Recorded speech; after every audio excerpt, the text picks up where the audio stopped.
what is leading the markets year to date, because we're seeing this really interesting in terms of what's going on in the broader markets, and then what is making up some of that, when you break it apart a little bit. So inflation is really the main story here this week.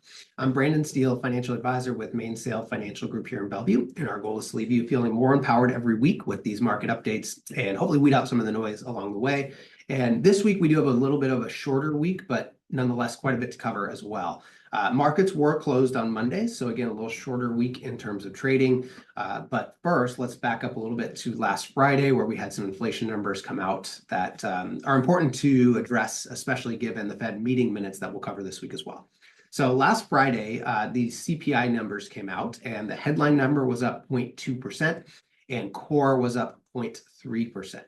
Both of these were, the expectations, were 0.3% coming into that data point.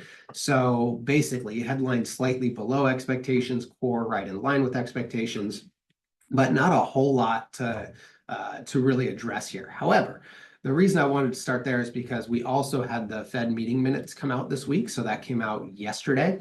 And basically what came out of that was that there was, suggested a bit of a shift in tone and a little bit more concern maybe around inflation ahead.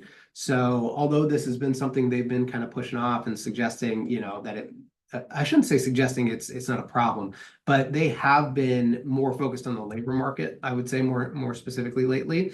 And in this last Fed meeting minutes, it looked a little bit more that they were focusing again more on inflation and what could come there. So this will be very important to watch. Obviously, the inflation number last Friday doesn't necessarily suggest that, but they are watching something, and it'll be important to see kind of how inflation continues to play out from here and how that translates ultimately to what the Fed may do ahead.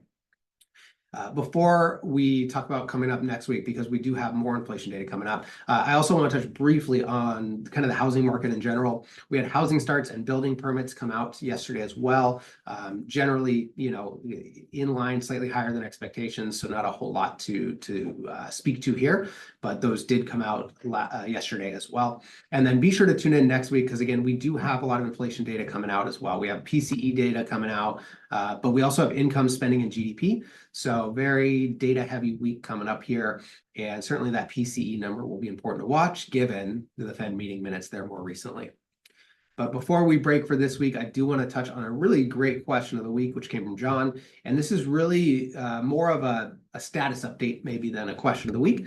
But the idea is really trying to understand what is leading the markets year to date, because we're seeing this really interesting relationship so far this year in terms of what's going on in the broader markets, and then what is making up some of that, when you break it apart a little bit further. So as you know, big tech has been a big driver of markets for the last few years straight. And the reason I really wanted to address this is because so far in mid-February or so this year, 2026, what has happened is that shift significantly. So some of the leading sectors currently in 2026, which could change, but currently are energy, materials, industrials, consumer staples, real estate, utilities. You get the idea. It's really the value stuff. It's really the stuff that that is not some of the biggest names that we see, or the biggest names that drive the index. So what we've seen so far this year is, depending on how you're structured, although the index may not be doing all that great year to date, we've been talking a lot about value and broadening the market broadening out. And if you're positioned well and diversified, some of these areas are doing very, very well, and could mean you're seeing much better returns than the index this year. So very interesting kind of relationship again going on so far this year. Time will tell how this plays out through the rest of 2026. But again, so far, those are the top sectors, making up the performance in the S&P this year. So again, energy, material, industrials, consumer staples, if you want the next two, real estate and utilities are the top, 6 so far this year. So very timely. Hopefully that helps just to kind of give a glimpse of what's going on within the broader market itself. And be sure to tune in next week. We'll cover PCE data, income, spending, and the GDP number as well. In the meantime, have a great weekend, and we'll see you next Thursday at 3.